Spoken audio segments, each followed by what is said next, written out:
الحمد للہ رب العالمین والعاقبۃ للمتقین والصلاة والسلام علی سید الانبیاء والمرسلین وعلی آلہ وصحابہ الطیبین الطاہرین، اما بعد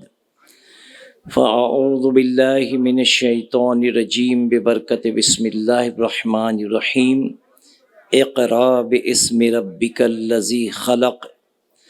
آمنت باللہ صدق اللہ مولانا العظیم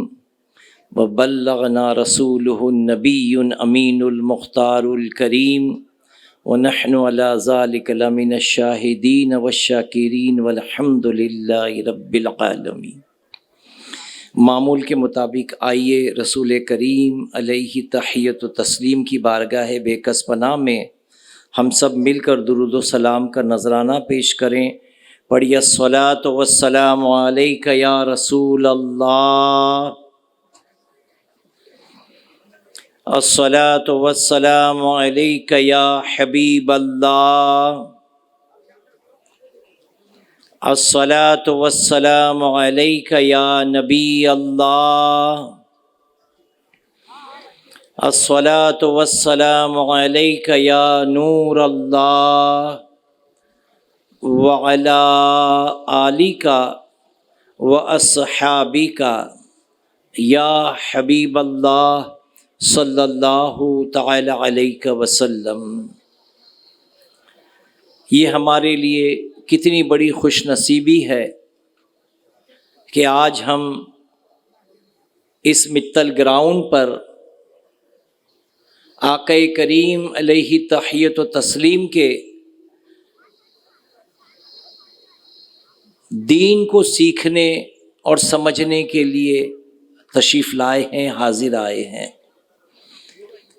اللہ کے رسول صلی اللہ تعالی علیہ وسلم کا وعدہ ہے کہ جو علم دین سیکھنے کے لیے اپنے گھر سے سفر کرتا ہے تو فرشتے، ملائک، اللہ کی معصوم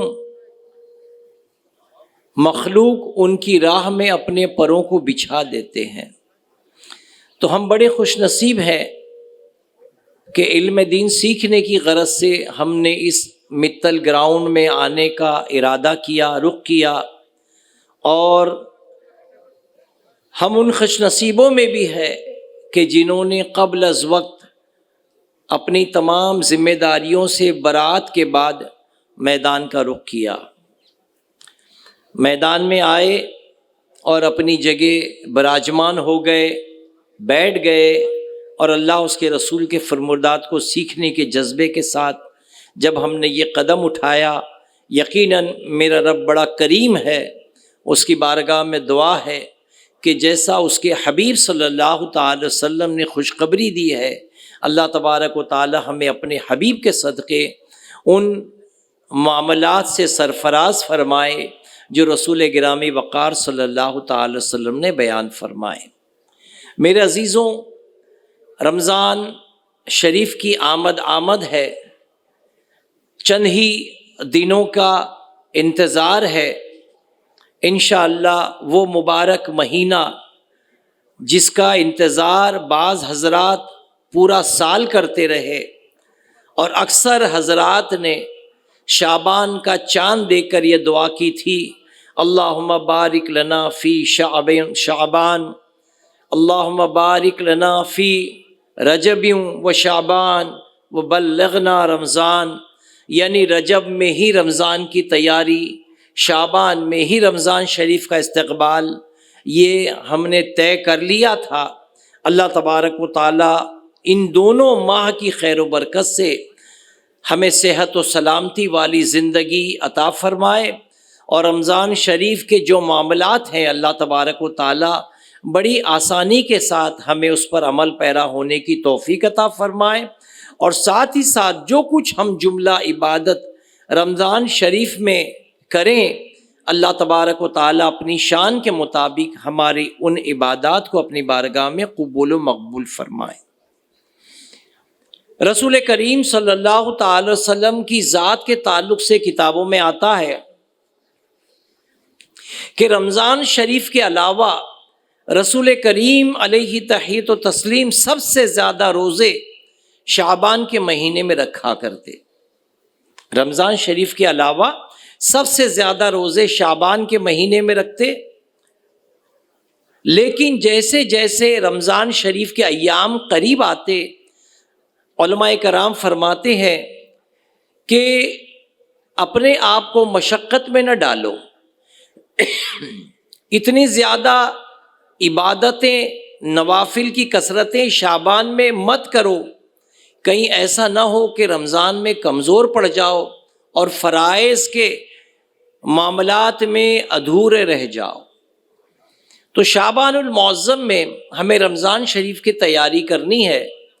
تو کس طرح تیاری کریں اس کو ہم چند انداز میں، چند اپنے ٹوٹے پھوٹے انداز میں سمجھنے کی کوشش کرتے ہیں۔ رمضان شریف کا مہینہ جیسے ہی آتا ہے، سب سے بڑی عبادت اللہ کو جو پسند ہے وہ روزہ رکھنا، صوم، روزہ رکھنا۔ یہ بھی ہر ایک کے بس کی بات نہیں ہے، اللہ جسے توفیق دے، ورنہ آج بعض مسلمانوں کے گھر ایسے بھی ہیں، اللہ تعالیٰ فضل فرمائے، کہ جن کے گھروں میں رمضان شریف کے مقدس مہینے میں بھی دوپہر میں گھر کا دسترخوان بچھایا جاتا ہے۔ بڑے بد نصیب، کم نصیب ایسے گھر والے ہیں کہ رمضان شریف کے مقدس مہینے میں بھی دوپہر کا وہ کھانا دستر بچھا کر تمام مل کر کھاتے ہیں، معاذ اللہ۔ خوش نصیب ہے وہ گھر جہاں بوڑھا، جوان، بچے، عورتیں سب مل کر کے سحری بھی کرتے ہیں اور ساتھ ہی افطار بھی کرتے ہیں، تو وہ گھر والے بڑے خوش نصیب ہیں۔ تو رمضان شریف کی سب سے بڑی عبادت جو ہے وہ روزہ رکھنا ہے۔ پھر روزہ رکھنے کے ساتھ ساتھ نمازیں ادا کرنا۔ مرد حضرات کے لیے نمازوں کا اہتمام اس طرح ہوتا ہے، یا مرد حضرات اس طرح اہتمام کرتے ہیں کہ مساجد کا رخ کرتے ہیں، اور بعض خوش نصیب ہیں جو اذان سے پہلے مسجد کا رخ کرتے ہیں، بعض ایسے ہیں جو اذان سنتے ہی مسجد کا رخ کرتے ہیں، اور بعض ایسے ہیں کہ جو جماعت کے وقت مسجد کا رخ کرتے ہیں۔ تو ہمیں ان لوگوں پر برتری حاصل کرنی ہے، جماعت کے وقت نہیں پہنچنا ہے، بلکہ اذان کے وقت بھی نہیں پہنچنا ہے، کوشش کریں قبل از اذان ہم مسجد کا رخ کریں۔ تو روزے کی حالت میں ایک عبادت نماز ہے، روزے کی حالت میں دوسری ایک عبادت ہے زکوٰۃ ہے، روزے کے ان ایام میں تیسری عبادت مسجد میں اعتکاف کرنا یا خواتین کا گھر میں اعتکاف کرنا۔ نبی رحمت صلی اللہ تعالی وسلم نے کسی رمضان میں 20 دن کا بھی اعتکاف کیا اور کسی رمضان میں 10 دن کا بھی اعتکاف کیا۔ علماء ذوی الاحترام فرماتے ہیں کہ آخر کے عشرے میں، آخر کے 10 دنوں میں اعتکاف کرنا یہ سنت موقدہ ہے۔ تو روزے کی حالت میں نمازیں پڑھنا، باجماعت نماز ادا کرنا، اس کے بعد روزے کی ان ایام میں زکوٰۃ نکالنا، انہی روزے کے ایام میں قرآن مجید کی تلاوت کرنا، اور انہی ایام میں مسجد کا اعتکاف کرنا، اور انہی رمضان شریف کے مقدس دنوں میں فقراء میں خیر خیرات کے کام انجام دینا۔ تو یہ کئی کام ہے جو ہم رمضان شریف میں روزے کی حالت میں کرتے ہیں۔ اب آئیے، نمازیں تو ہم بحمدہ تعالی با جماعت اگلی صفوں میں امام کی اقتداء میں، سنی صحیح الامام کی اقتداء میں ادا کرتے ہیں، اللہ تبارک و تعالیٰ قبول فرمائے۔ لیکن جو قرآن مجید کی تلاوت ہے وہ ہم کس طرح کرتے ہیں یا کس طرح کرنا چاہیے، اس کو آج ہم سماعت کرتے ہیں۔ یاد رکھیں، جس آیت کریمہ کی تلاوت کا میں نے شرف حاصل کیا، قرآن مجید فرقان الحمید کی پہلی آیت کریمہ ہے اقرا، اقرا باسم ربک الذی خلق، کہ اللہ کے نام سے پڑھو جو سارے جہان کا پالن ہار حقیقی ہے، جو خالق ہے سارے عالم کا، اس کے نام سے پڑھو۔ یہ قرآن کی پہلے آیت کریمہ ہے جو نزول کے اعتبار سے پہلی آیت کریمہ ہے۔ ہمارے بہت سے احباب، چاہے خواتین ہو، چاہے بڑے ہوں، چاہے جوان ہو، یہ سب قرآن مجید فرقان الحمید کی تلاوت کا شوق رکھتے ہیں، جذبہ رکھتے ہیں، اور رمضان شریف میں خوب قرآن کی تلاوت کرتے ہیں۔ قرآن مجید کا حسن یہ ہے کہ اس کو اس کے مخارج کے ساتھ، اس کے قانون کے ساتھ ادا کیا جائے، اس لیے کہ یہ کوئی عام گفتگو نہیں ہے، یہ اللہ کا کلام ہے، اللہ تبارک و تعالیٰ کا کلام ہے۔ تفسیر میں بیان فرمایا گیا کہ جب موسیٰ علیہ نبینا علیہ الصلاۃ والتسلیم، جو کلیم اللہ ہے، اللہ سے کلام کرنے کے لیے جب کوہ طور پر پہنچتے تو کئی میل دور تک اللہ تبارک و تعالیٰ کی شان یہ تھی کہ جب اللہ تبارک و تعالیٰ موسیٰ کلیم اللہ سے مخاطب ہوتا تو کوہ طور سے کئی میل تک کیڑے مکوڑے دور کر دیے جاتے، ان پتھروں پر، ان چٹانوں پر سوائے موسیٰ علیہ السلام کے کوئی موجود نہیں ہوتا، اور رب تبارک و تعالیٰ اپنے کلیم سے مخاطب ہوتا۔ جب موسیٰ علیہ السلام سے گفتگو ہوتی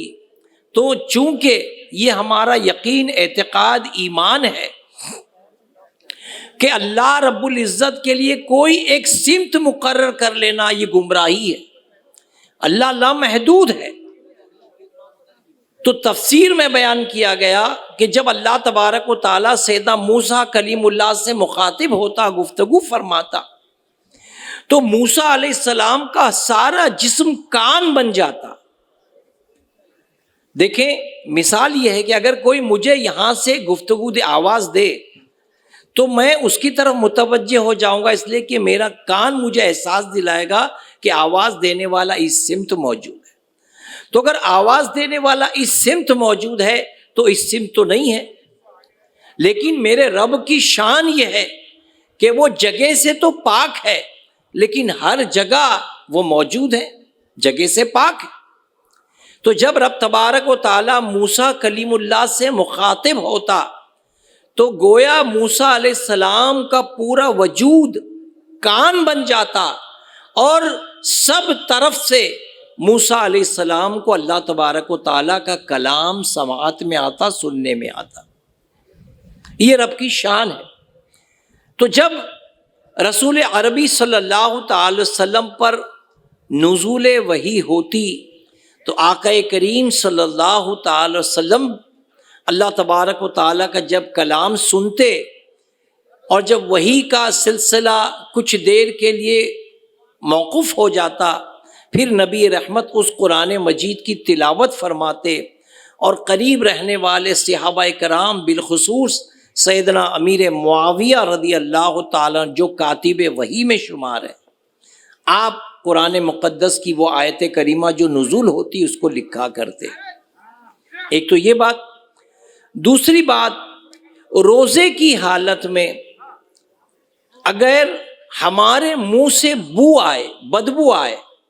تو یہ ہم کو تم کو ناگوار گزرتی ہے، لیکن اللہ تبارک و تعالیٰ کے نزدیک وہ بڑی عزیز ترین خوشبو ہے۔ وہیں تفسیر میں بیان فرمایا گیا کہ رب تبارک و تعالیٰ نے موسیٰ علیہ السلام کا جب اشتیاق دیکھا، شوق دیکھا کہ موسیٰ مجھ سے گفتگو کرنے کے لیے اتنے بے چین ہے، حالانکہ رب نے فرمایا لن ترانی، کہ موسیٰ تم نہیں دیکھ سکو گے، لیکن موسیٰ علیہ السلام نے جب رب کی بارگاہ میں ضد کی اللہ کو دیکھنے کی، تب رب تبارک و تعالیٰ نے فیصلہ فرمایا کہ موسیٰ تم 30 روزے رکھ لو، پھر تم میرا دیدار کرو گے۔ اب موسیٰ علیہ نبینا علیہ الصلاۃ والتسلیم نے 30 روزے رکھ لیے۔ جیسے ہی 30 روزے ختم ہوئے، عید کا دن آنا تھا، یعنی اللہ کا دیدار ہونا تھا، بڑے خوش ہوئے، اور خوشی کے عالم میں آپ نے وضو کیا، مسواک کی۔ جب آپ نے مسواک کی تو منہ سے جو روزے کی بو تھی وہ چلی گئی۔ تو رب کی طرف سے ندا آئی کہ موسیٰ یہ تو نے کیا کیا؟ عرض کیا اے میرے رب، میں نے تیرے دیدار کی خاطر 30 روزے رکھ لیے، اب تو میں تیرا دیدار کرنے کا شوق رکھتا ہوں۔ رب نے فرمایا کہ موسیٰ یہ تو نے کیا کیا؟ مسواک کر کے اپنے منہ سے جو بو تھی اس کو دور کر دیا۔ وہ خوشبو تو میرے نزدیک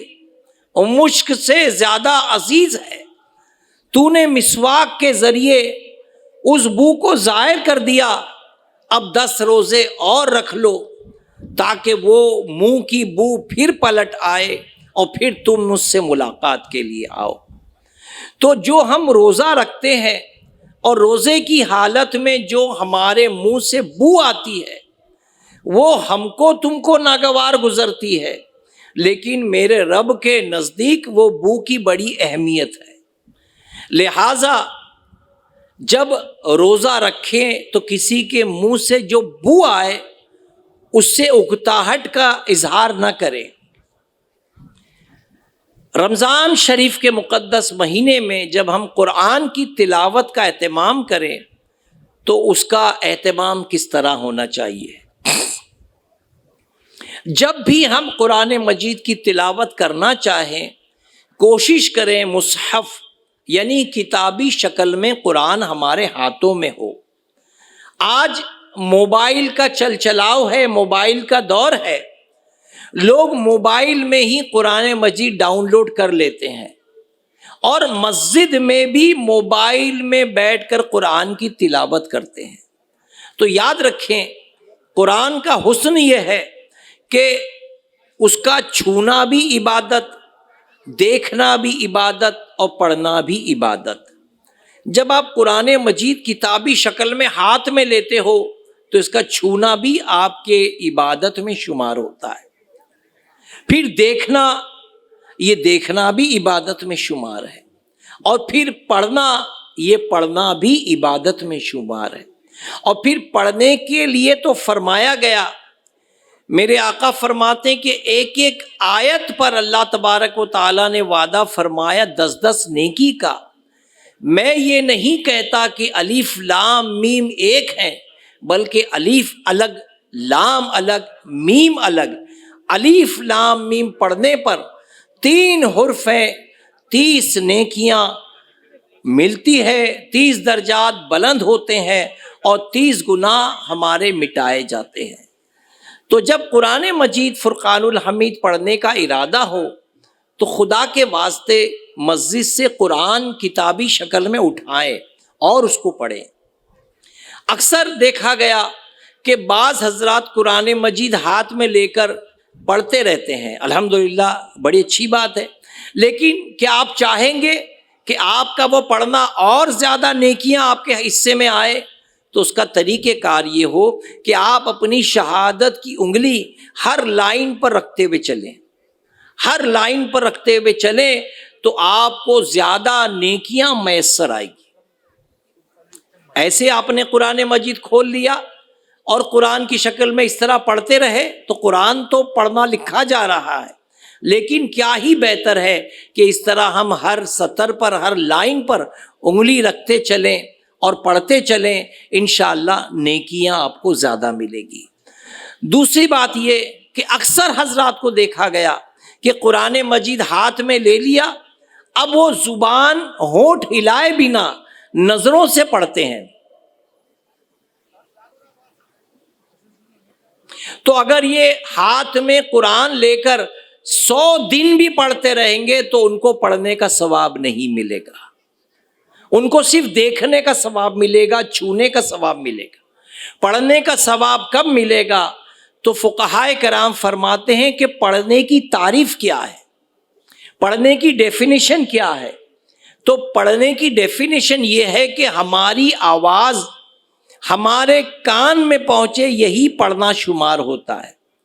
اگر آپ نے بغیر آواز کے قرآن کو یوں پڑھا تو صرف دیکھنے کا ثواب ملے گا، پڑھنے کا نہیں ملے گا۔ اگر آپ نے قرآن مجید کو پڑھنا ہے تو اس انداز میں پڑھے، بسم اللہ الرحمن الرحیم الحمدللہ رب العالمین الرحمن الرحیم مالک یوم الدین ایاک نعبد و ایاک نستعین اہدنا الصراط المستقیم، اس کو پڑھنا کہتے ہیں۔ اور اگر اس سے بلند آواز سے پڑھنا چاہیں تو یوں پڑھیں، بسم اللہ الرحمن الرحیم الحمدللہ رب العالمین الرحمن الرحیم مالک یوم الدین ایاک نعبد و ایاک نستعین اہدنا الصراط المستقیم صراط الذین انعمت علیہم غیر المغضوب علیہم ولا الضالین۔ الف لام میم ذالک الکتاب لا ریب فیہ ھدی للمتقین الذین یؤمنون بالغیب، اس کو کہتے ہیں پڑھنا۔ یا پھر یوں پڑھیں، بسم اللہ الرحمن الرحیم الف لام میم ذالک الکتاب لا ریب فیہ ھدی للمتقین الذین یؤمنون بالغیب، اس کو پڑھنا ہے، کہتے ہیں اسی کو ہے۔ اگر کسی نے نظروں سے ہی دیکھا تو اس کو پڑھنے کا ثواب تو نہیں ملے گا، صرف دیکھنے کا اور چھونے کا ثواب ملے گا۔ تو پڑھنے کی ڈیفینیشن میں سمجھتا ہوں آپ سمجھ گئے۔ پڑھنے کا مراد، پڑھنے سے مراد یہ ہے کہ ہماری آواز ہمارے کان تک پہنچے، یہی پڑھنے میں شمار ہے اور اسی کو پڑھنا کہتے ہیں۔ تو جب بھی آپ قرآن مجید پڑھنے کا اہتمام کریں تو کوشش کریں کہ اچھا مسواک کریں، اچھے سے خوشبو لگائیں، باوضو ہو جائیں اور اونچی جگہ بیٹھ کر قبلے کا رخ کر کے آپ قرآن مجید پڑھنے بیٹھیں۔ اونچی جگہ بیٹھیے، قبلے کا رخ کیجئے اور ہو سکے تو لوبان جلائیے، بخور جلائیے، خوشبو جلائیے، نہیں تو کم از کم خوشبو لگائیے۔ خوشبو لگا کر بڑے اہتمام کے ساتھ آپ قرآن مجید کی تلاوت کیجیے، اس لیے کہ یہ ایسے ویسے کا کلام نہیں ہے، یہ میرے رب کا کلام ہے، یہ میرے اللہ کا کلام ہے، جس کے تعلق سے مولائے کائنات مولا علی کرم اللہ تعالی وجہ الکریم فرماتے ہیں کہ جب میرا دل چاہتا ہے میں اللہ سے گفتگو کروں تو میں نماز پڑھتا ہوں۔ جب میرا دل چاہتا ہے، باب العلم مولا علی فرماتے ہیں، جب میرا دل چاہتا ہے کہ میں اپنے رب سے بات کروں تو میں نماز پڑھتا ہوں، اور جب میرا دل چاہتا ہے کہ میرا اللہ مجھ سے بات کرے تو میں قرآن پڑھتا ہوں، تب میں قرآن کی تلاوت کرتا ہوں۔ تو قرآن کی تلاوت کرنا کوئی ایسا ویسا فعل نہیں ہے، بڑا حسین عمل ہے، بڑا پیارا عمل ہے۔ تو قرآن مجید جب پڑھنا ہو تو باوضو ہوں، خوشبو لگا لیں، خوشبو سلگا لیں اور بڑے ادب و احترام کے ساتھ قبلے کا رخ کریں اور اونچی جگہ بیٹھ کر اللہ کے کلام کی تلاوت کریں۔ اور اگر اونچی جگہ نہیں بیٹھ سکتے تو مسجد میں ہی فرش پر اگر بیٹھتے ہیں تو رحل پر قرآن مجید رکھ کر آپ قریب بیٹھ کر ہو سکے تو قبلہ رخ ہو کر کے اللہ کے کلام کی تلاوت کریں۔ الحمدللہ ہم اہل سنت والجماعت جن کو پکارنے کے لیے مسلک اعلیٰ حضرت کہا جاتا ہے، ہمارا معیار یہ ہے کہ ہم اللہ کے کلام کی کتاب کی اہتمام کرتے ہیں، ادب کرتے ہیں۔ وہ کوئی اور ہے جو قرآن مجید پیر پر رکھ کر پڑھتے ہیں، اپنے زانوں پر رکھ کر پڑھتے ہیں، وہ اور لوگ ہیں، لیکن الحمدللہ ہم اللہ کے کلام کا ادب کرتے ہیں، اس کی تعظیم کرتے ہیں، اس کی تکریم کرتے ہیں۔ تو بڑے اہتمام کے ساتھ ہم قرآن مجید کی تلاوت کرتے ہیں، باوضو ہو کر، خوشبو لگا کر، قبلے کا رخ ہو کر، اور قرآن کی ہر سطح پر اور سطر پر اپنی انگلی رکھتے ہوئے قرآن کی آپ تلاوت کریں، اتنی آواز سے کہ آواز آپ کے کان میں پہنچے۔ یہ قرآن مجید پڑھنے کا اہتمام ہے۔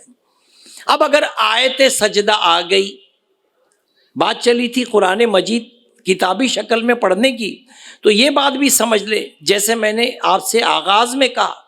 کچھ لوگ مسجد میں موبائل پر قرآن پڑھتے ہیں، تو وہ اس بات کو سمجھ لے کہ اگر ہر آدمی آہستہ آہستہ اپنے قرآن کو اپنی موبائل میں ڈاؤن لوڈ کرنا شروع کر دے اور دیکھنے والے دیکھتے رہیں، کوئی ٹوکے گا نہیں، مسجد میں آہستہ آہستہ 30%، 50%، 80% لوگ اگر موبائل میں ہی قرآن پڑھنے لگ جائیں تو آئندہ چند برسوں بعد تو قرآن پرنٹ ہونا ہی بند ہو جائیں گے، قرآن پریس میں چھپنا ہی بند ہو جائیں گے۔ ہم خود اپنے قرآن سے دشمنی مول رہے ہیں، جیسے ہم نے اردو زبان سے ناطا توڑا ہے۔ آہستہ آہستہ ہمارے بچے انگلش میڈیم میں جا رہے ہیں، انگلش میڈیم میں اسکول پڑھ رہے ہیں، آہستہ آہستہ اردو اسکولیں بند ہو رہی ہے۔ آہستہ آہستہ جب اردو اسکولیں بند ہو جائے گی، پھر اردو کے ٹیچرز بھی آہستہ آہستہ ختم ہو جائیں گے، اور جب اردو کے ٹیچر ختم ہو جائیں گے تو ہم ہی مسلمان اس الزام کے حقدار ہوں گے کہ ہم نے ہی اپنی زبان کو خود ہی ختم کیا۔ اردو زبان کے ختم کرنے میں کسی اور کا نہیں، ہمارا اپنا کردار ہے۔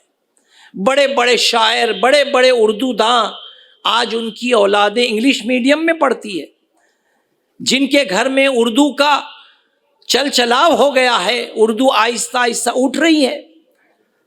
اردو اسکولیں بند ہو رہی ہے، لٹریچر پڑھنا لوگوں نے چھوڑ دیا، اخبارات بند ہو رہے ہیں، تو آئندہ چند برسوں میں اردو بالکل ختم ہو جائے گی۔ پھر کیا رہے گا؟ اردو اخبارات بند ہو جائیں گے، کتابیں بند ہو جائے گی۔ جب اسکول ہی بند ہو گئے تو کتابیں کہاں سے چھپے گی؟ تو معاذ اللہ ایسا نہ ہو کہ اگر ہر آدمی قرآن مجید کو موبائل میں ہی پڑھنے لگ جائے تو پھر آہستہ آہستہ پریس والے قرآن مجید چھاپنا ہی بند کر دیں، تو کئی سال کے بعد پتہ چلا کہ قرآن مجید ڈھونڈنے سے بھی نہیں مل رہا۔ اسی لیے کوشش کرو، قرآن مجید مسجد میں پڑھنا ہو تو اپنے موبائل میں ڈاؤن لوڈ ہے، اس کے باوجود آپ مسجد سے قرآن مجید لو، اس کو پڑھو، قرآن کو کتابی شکل میں ہی پڑھو تاکہ اس کا ادب بھی رہے، اس کا چھونا عبادت بھی رہے۔ ہاں اگر موبائل میں ہے تو آپ ریلوے سفر کر رہے ہیں، بس میں سفر کر رہے ہیں، کئی مسافر ہیں جہاں قرآن مجید ساتھ لے جانا ادب کی وجہ سے ممکن نہیں، تو قرآن مجید کو موبائل میں ڈاؤن لوڈ کر دیں۔ دوران سفر اگر آپ قرآن پڑھنا چاہے تو آپ قرآن مجید سفر میں، ٹرین میں، بس میں بیٹھ کر پڑھ لیجئے، وہاں اجازت دی۔ لیکن مسجد میں خدا کے واسطے موبائل میں قرآن کی تلاوت نہ کرتے ہوئے بلکہ کتابی شکل میں ہی قرآن کی تلاوت کی جائے۔ تو قرآن مسجد میں بڑے ادب و احترام کے ساتھ، چاہے مسجد میں ہو چاہے گھر میں ہو، جب آیت سجدہ پڑھنے کا وقت آئے، اگر ہم نے آیت سجدہ تلاوت کر لی ہے تو اب سجدہ کرنے کا اہتمام دیکھیں۔ اکثر لوگوں کو دیکھا گیا کہ قرآن شریف پڑھتے پڑھتے آیت سجدہ آ گئی، قرآن کو سائڈ کر دیا، بند کر دیا، اب بیٹھے بیٹھے سجدہ کر کے اٹھ گئے، پھر قرآن مجید کو کھینچ لیا اور پھر پڑھنا شروع کیا۔ یہ خلاف سنت ہے۔ سنت تو سجدے کرنے کا طریقہ یہ ہے کہ جب آیت سجدہ آ گئی اور آپ نے تلاوت کر لی تو ادب ایک یہ ہے کہ اگر فوراً کر لیا جائے سجدہ، لیکن اگر فوراً آپ سجدہ نہیں کرتے تو یہ آیت پڑھ لیجئے، سمعنا واطعنا غفرانک ربنا والیک المصیر، یہ پڑھ کر اب آگے قرآن مجید کنٹینیو کر لیجئے۔ پھر جب آپ کو موقع ملے آپ وہ آیت سجدہ کا تلاوت جو کی تھی اس کا سجدہ کر لیجئے۔ لیکن بہتر یہی ہے کہ 14 سجدے جو احناف کے نزدیک واجب ہے، جب بھی آیت کریمہ آئے سجدے کا فوراً قرآن مجید کو سائڈ کریں، کھڑے ہو جائیں اور بغیر تکبیر کے ہاتھ چھوڑ کر اللہ اکبر کہتے ہوئے سجدے میں چلے جائیں۔ احادیث میں کچھ دعائیں لکھی گئی ہیں، اس کی تلاوت کریں، اور اگر وہ دعائیں نہیں پڑھ سکتے تو کم سے کم 3 مرتبہ، 5 مرتبہ، 7 مرتبہ اللہ کی پاکی بیان کریں، سبحان ربی العالی، سبحان ربی العالی، سبحان ربی الاعلیٰ اتنی تلاوت کریں، پھر اللہ اکبر کہتے ہوئے کھڑے ہو جائیں، اللہ اکبر کہتے ہوئے کھڑے ہو جائیں، پھر بیٹھ کر کے قرآن مجید کو لیں اور کنٹینیو کریں انشاءاللہ۔ تو یہ سجدہ تلاوت کا طریقہ کار ہو گیا۔ اگر کوئی صاحب چاہتے ہیں کہ میں پورا قرآن ختم کر کے 14 سجدے ایک ساتھ کروں، اس کی بھی اجازت ہے، لیکن زندگی کی کیا گارنٹی کہ جب تک کہ ختم قرآن ہو ہم زندہ رہیں؟ تو یہ واجب ہمارے سر پر لٹکا نہ رہے، اس لیے بہتر ہے کہ جب جب آپ آیت سجدہ کی تلاوت کریں فوراً کھڑے ہو کر کے اپنے اس سجدے کو بجا لائیں، سجدہ کر لیں اور اللہ کا شکر ادا کریں کہ شیطان مردود اللہ کے حکم سے سجدے میں نہ جا سکا، لیکن ہم اللہ کے وہ بندے ہیں کہ جب آیت سجدہ ہم نے پڑھی تو ہم نے فوراً اللہ کے حکم کو بجا لایا اور سجدہ ادا کر کے اللہ کا شکر ادا کیا۔ تو اس طرح آپ آیت سجدہ آئے تو فی الفور سجدہ کر لیں، لیکن اگر عصر کا وقت آ جائے یا ایسے حالات ہو جائیں کہ قرآن مجید کا سجدہ نہیں کر سکتے تو اتنا کم از کم کہہ دیں سمعنا واطعنا غفرانک ربنا والیک المصیر، اور پھر آگے قرآن مجید کنٹینیو آپ انشاءاللہ کر سکتے ہیں۔ قرآن مجید کی تلاوت کرتے کرتے کبھی وضو ٹوٹ جائے، قرآن مجید کھلا ہے اور وضو ٹوٹ گیا، تو آپ نے کیا کرنا ہے؟ آپ اپنے بدن سے جڑے ہوئے کپڑے کو نہیں، بلکہ جو الگ سے کپڑا ہے، چاہے آپ کے بدن پہ چادر ہو یا آپ کا ہینکی ہو، یہ رومال کو آپ اپنے ہاتھ میں اس طرح لے لیں۔ اگر وضو ٹوٹ گیا تو قرآن مجید کو بے وضو چھونا حرام ہے۔ اب قرآن کھلا ہے اور ہوا سرک گئی، آپ کا وضو ٹوٹ گیا، اب آپ کیا کریں گے؟ تو اس طرح آپ نے اپنے ہاتھ میں رومال لپیٹ لیا اور پھر قرآن مجید کو اس طریقے سے آپ بند کر دیں، بغیر چھوئے، کپڑا بیچ میں ہو، اس طرح آپ قرآن مجید کو بند کر کے رکھ دیں اور پھر تازہ وضو کر کے آئیں، اور پھر وضو کے بعد قرآن مجید کو کھولیں اور جہاں سے کنٹینیو تھا وہاں سے کنٹینیو آپ انشاءاللہ قرآن مجید کر سکتے ہیں۔ قرآن مجید کی ہر آیت پر جب اللہ نے ثواب کا وعدہ فرمایا تو بعض صورتیں ایسی ہیں کہ جس کی فضیلت اللہ کے رسول صلی اللہ تعالی وسلم نے بیان فرمائی، اور اس کی فضیلت کی بنیاد پر الگ الگ سورے کی تلاوت کا ہمیں حکم دیا۔ جیسے یاسین شریف کے لیے فرمایا گیا کہ ہر ایک کا دل ہوتا ہے، تو قرآن مجید کا دل سورہ یاسین ہے، تو یاسین شریف کی تلاوت کرنا چاہیے، عام دنوں میں بھی کرنا چاہیے، رمضان شریف میں بھی کرنا چاہیے۔ روزانہ رات کو آپ کون سی سورے پڑھ کے سوتے ہیں، ان سوروں کی تلاوت پابندی سے کیا کریں۔ جمعہ کے دن کون سی سورت کی فضیلت ہے، اس سورت کی تلاوت جمعہ کے دن اہتمام کریں۔ ماشاءاللہ ان معاملات میں مردوں سے زیادہ عورتیں اہتمام کرتی ہیں کہ رات کو سونے والی صورتیں کون سی ہے، جمعہ کے دن سورہ کہف جو پڑھنی وہ پڑھتی ہیں۔ اس کے علاوہ دیگر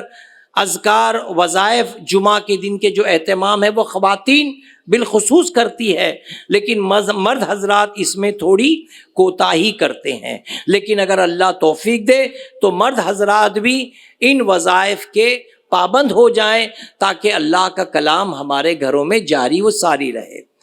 علماء فرماتے ہیں کہ جن گھروں میں قرآن کی تلاوت نہیں ہوتی وہ گھر مردہ گھر یا قبرستان کہلاتا ہے، اسی لیے کبھی کبھار نہیں بلکہ ہفتے میں 2-4 مرتبہ قرآن مجید کی تلاوت اپنے گھر میں بھی ہم کو کر لینی چاہیے۔ جس طرح ہم رمضان شریف میں قرآن مجید کی تلاوت کا اہتمام کرتے ہیں، اللہ ہمیں سال بھر قرآن مجید کی تلاوت کی توفیق دیتا رہے تاکہ سال بھر ہم اس کی تلاوت کرتے رہیں۔ رمضان شریف میں فجر کی نماز کے بعد، ظہر کی نماز کے بعد، عصر سے پہلے یا عصر کے بعد، مغرب کے بعد، عشاء سے پہلے یا عشاء کے بعد، ان اوقات میں قرآن کی تلاوت کی جاتی ہے، کرنی چاہیے۔ لیکن بعض علماء نے 3 وقتوں میں قرآن کی تلاوت سے منع کیا کہ ان ایام میں ان وقتوں میں قرآن کی تلاوت نہ کریں، بالخصوص صبح کا وہ وقت جن وقتوں میں ہمیں نماز پڑھنے سے روکا گیا، یعنی طلوع کے وقت۔ دوسرا زوال کا وقت جب سورج بالکل ہمارے سر پر ہو، ان وقتوں میں بھی قرآن مجید کی تلاوت سے روکا گیا۔ پھر اس کے علاوہ غروب کے وقت مغرب سے کچھ دیر پہلے، لیکن ان وقتوں میں قرآن کی تلاوت نہ کرتے ہوئے استغفار پڑھا جائے، اللہ کی بارگاہ میں توبہ کی جائے، اللہ تبارک و تعالیٰ کی بارگاہ میں ایسے وظائف کیے جائیں کہ جس میں اللہ کی شان بیان ہو، اللہ کے اسم کا تذکرہ ہو، اللہ کی پاکی ہو، یا حی یا قیوم اللہ کے مقدس ناموں میں سے ان ناموں کی تلاوت کی جائے تو یہ زیادہ بہتر ہے قرآن مجید پڑھنے سے۔ کب؟ طلوع کے وقت، غروب کے وقت اور زوال کے وقت۔ ان مختصر وقت میں قرآن کی تلاوت سے احتیاط کریں، ورنہ دن بھر آپ کبھی بھی قرآن مجید کی تلاوت کر سکتے ہیں۔ اسی طرح رات کے کچھ حصے میں بھی آپ کلام مجید کی تلاوت کریں، چاہے تو رمضان کی پابندی بنا لیں اور رمضان کے علاوہ بھی رمضان شریف کا مہینہ گزر جائے، اس کے بعد بھی آپ کوشش کریں کہ رات کی تاریکی میں اٹھ کر اگر آپ قرآن مجید فرقان الحمید کی تلاوت کر سکیں تو ضرور تلاوت کریں۔ کچھ حضرات سمجھتے ہیں کہ رمضان میں ہی قرآن کا ختم قرآن ہو جانا چاہیے، بلکہ میرا تو مشورہ یہ ہے کہ آپ 27ویں شب کو الف لام میم شروع کرو اور اگلے سال 27 رمضان کو ختم کرو، روزانہ تھوڑا تھوڑا پڑھو، اس لیے کہ حدیث شریف کا مفہوم ہے وہ عمل جو تھوڑا تھوڑا تھوڑا ہو لیکن ریگولر ہو، یہ اللہ کو بہت پسند ہے۔ اس عمل سے جو ایک بار ہو اور زیادہ ہو، ایک بار ہو اور زیادہ ہو، اس سے افضل یہ ہے کہ روزانہ ہو اور تھوڑا تھوڑا ہو۔ تو 27ویں شب کو آپ الف لام میم شروع کرو، 28 تاریخ کو تھوڑا آگے تک پڑھو، 29 تاریخ کو تھوڑا آگے پڑھو، شوال کی پہلی تاریخ کو تھوڑا آگے بڑھو، اس طرح تھوڑا قرآن 1 تاریخ 2 تاریخ 3 تاریخ شوال کے مہینے میں ختم کرو، پھر شوال کے بعد جو مہینہ آئے گا اس مہینے میں، پھر ذی الحج کے مہینے میں، اس طرح وہ قرآن کو آہستہ آہستہ آگے پڑھتے پڑھتے پڑھتے اگلا رمضان آ جائے، اور رمضان شریف ہوتے ہوتے جب 27ویں شب آئے اس دن آپ قل اعوذ برب الناس کی تلاوت کر کے پورا سال اگر آپ نے قرآن مجید کی تلاوت کی، یہ زیادہ انشاءاللہ آپ کو فیض پہنچائے گا، اس سے فائدہ آپ کو زیادہ حاصل ہوگا، تو اس پر عمل کریں۔ اس کے برخلاف دیکھا گیا بالخصوص جو لوگ اعتکاف میں ہوتے ہیں، یہ پہلی رمضان سے قرآن مجید شروع تو کرتے ہیں، پھر پہلی رمضان 20 رمضان 25 رمضان ہو گیا، اب 27 رمضان کو 4 پارے بج گئے تو وہ دن رات لگے ہیں 4 پارے ختم کر لوں تاکہ 27 تک یا 29 تک میرا پورا قرآن ختم ہو جائے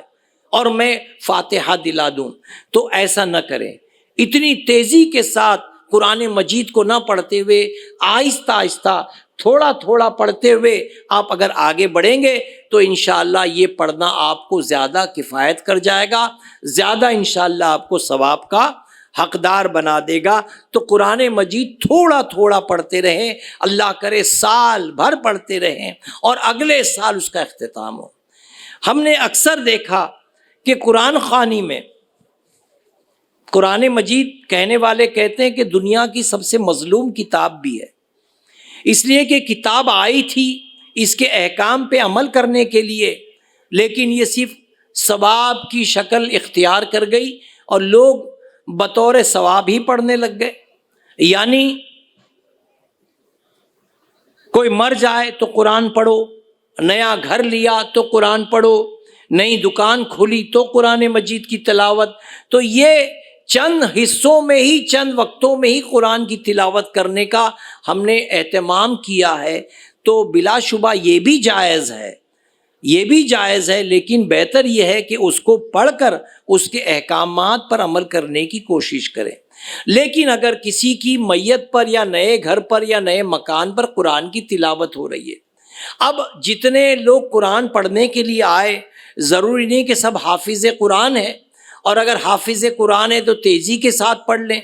تو وہاں یہ معاملہ ہوتا ہے کہ لوگ سمجھتے ہیں کہ الف لام سے ون ناس پر ختم ہونے پر ہی ثواب ملے گا۔ ایسا نہیں ہے۔ اگر آپ نے ایک جگہ جمع ہو کر ایک ایک کے ہاتھ میں ایک ایک سپارہ دے دیا، اب کسی نے 4 پیج پڑھا، کسی نے 8 پیج پڑھا، کسی نے 2 پیج پڑھ لیا، کسی نے 5 پیج پڑھ لیا، کسی نے 10 پڑھ لیا، اب جتنا پڑھ لیا ہے اتنا بھی کافی ہے۔ جیسے ہی گھنٹہ، 1.5 گھنٹہ، 2 گھنٹہ ہو گیا، اب اکتاہٹ نہ ہونے پائے، لوگوں کے لیے بوریت نہ ہو، اس لیے جس نے جتنا پڑھا سب سے سپارہ لے لیا جائے اور لے کر کے پیٹی میں رکھ کر یہی تلاوت کی جائے۔ فاتحہ میں یہی کہا جائے کہ اللہ جس نے جتنا پڑھا اس نے اپنی بساط کے مطابق پڑھا، اگر اس میں کچھ لرزش ہو گئی، اس میں کچھ غلطی ہو گئی، کچھ بھول چک ہو گئی، تو اے میرے رب تو معاف فرما کر اپنی شان کے مطابق اس کو قبول فرما لے۔ اب اللہ نے کسی کا 4 پیج قبول کر لیا، کسی کا 8 صفحہ پڑھ لیا قبول کر لیا، کسی نے 2 صفحے پڑھا تھا، کسی نے 10 صفحے پڑھا تھا، جس نے جتنا پڑھا تھا اتنا آپ نے کسی کو ایصال ثواب کر دیا، تو انشاءاللہ یہ بھی آپ کے لیے فائدہ مند ہے، اور مرنے والے کے لیے بھی انشاءاللہ یہ کفایت کر جائے گا کہ آپ نے جتنی تلاوت کی بحمدی تعالی، اتنی تلاوت اللہ تبارک و تعالیٰ کے فضل و کرم سے اللہ نے اگر قبول فرما لی تو انشاءاللہ جو جو حقدار ہے ان تک انشاءاللہ اس کے ثواب اللہ کی شان سے سب کو میسر آ جائے گا، سب کو اللہ نواز دے گا۔ تو قرآن مجید کو آپ دوڑ کر کے نہ پڑھیں، بڑے ادب کے ساتھ، اہتمام کے ساتھ، آہستہ آہستہ تلاوت کرتے ہوئے پڑھیں، اور جتنا پڑھ لیا ہے اتنا بھی انشاءاللہ اللہ نے چاہا تو کفایت کر جائے گا۔ مزید اور بہت سی باتیں ہیں جو وقتاً فوقتاً آپ کو ہمارے اس اسٹیج سے انشاءاللہ سمجھائی جائے گی، سکھائی جائے گی، بتائی جائے گی۔ اللہ تبارک و تعالیٰ کہنے سننے سے زیادہ ہمیں عمل کی توفیق عطا فرمائے، اور اللہ تبارک و تعالیٰ کی بارگاہ میں مزید دعا ہے، اے اللہ جو کچھ بیان کیا گیا اپنی شان کے مطابق پہلے مجھے اس پہ عمل کی توفیق عطا فرما، اور جن جن تک یہ پیغام پہنچا اے میرے رب سب کو اس پر عمل کرنے کی توفیق رفیق عطا فرما۔ السلام علیکم ورحمۃ اللہ تعالی وبرکاتہ۔